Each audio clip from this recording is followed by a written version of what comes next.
Welcome to the second episode of Pride and Prejudice, the podcast that breaks barriers and challenges stereotypes. I am your host, Allison Vasquez. In this episode, I will discuss the struggles that the members of the LGBTQ community face when coming to terms with their identities.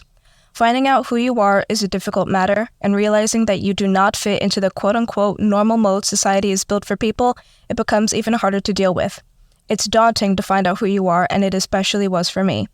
Yes, other people may find it not so difficult, but most of the time, it's hard to come to terms with who you are, but it's rewarding when you stand up for it and realize that you are you.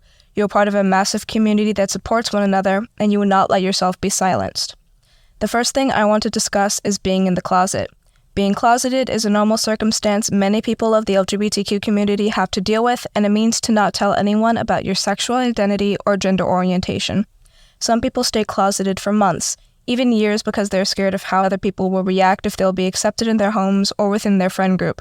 Some people tend to not come out or explore themselves until their adult years, but growing up in a slightly more accepting world, it has become easier to come out at a younger age.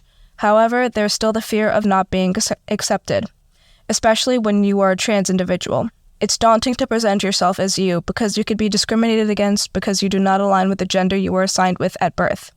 Many trans women in particular get a lot of flack for being trans women, getting called a man pretending to be a woman, or a pervert, or just wanting to be inside the women's restroom. This is not fair because if a trans man can be accepted for being a trans man, trans women should be accepted for doing the same. As a trans individual myself, it's hard to understand how people can have these types of double standards. It's also challenging to find out who you are. Not every trans individual or homosexual person knows who they are at a young age.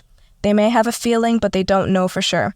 For example, trans individuals. There's always the general story that you think about, that they've never liked doing activities associated with their assigned genders, like trans males playing with more boy toys and being more active, and trans women playing with more girl toys and playing dress-up. Some people don't start thinking about their gender until they're adolescents. I didn't start thinking about my gender until I was 12. I spent 12 years of my life being perceived as a girl, and I didn't mind it, but it just wasn't for me. I felt disconnected. I like doing things perceived as girly, liking fashion, art, theater, all things that are most of the time perceived as feminine. But that doesn't make me any less of who I am. You could be a man that enjoys painting his nails and wearing dresses, or a woman that enjoys traditionally masculine pastimes and wearing more guys' clothes. This is a perfect segue into explaining internalized homophobia. Internalized homophobia is when a person is surrounded by society's negative perceptions of same-sex attraction, turning those ideas unto themselves and hating themselves for it, believing the stigma to be true, as a result of being continuously surrounded by it. It can happen to anyone regardless of sexual orientation.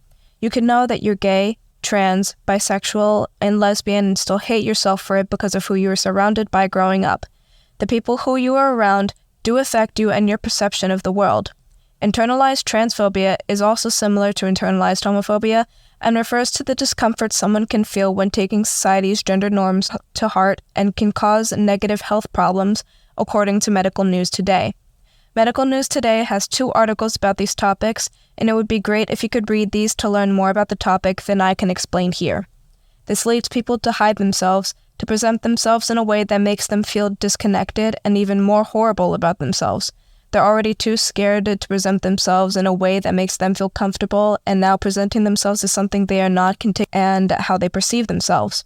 It was hard for me as well, suddenly stopping myself from wearing dresses or accessories perceived as feminine, and my mom asking me about it, asking if I want more dresses to wear, and me refusing to do so. But sooner or later, you'll be able to feel safe enough to come to terms with yourself.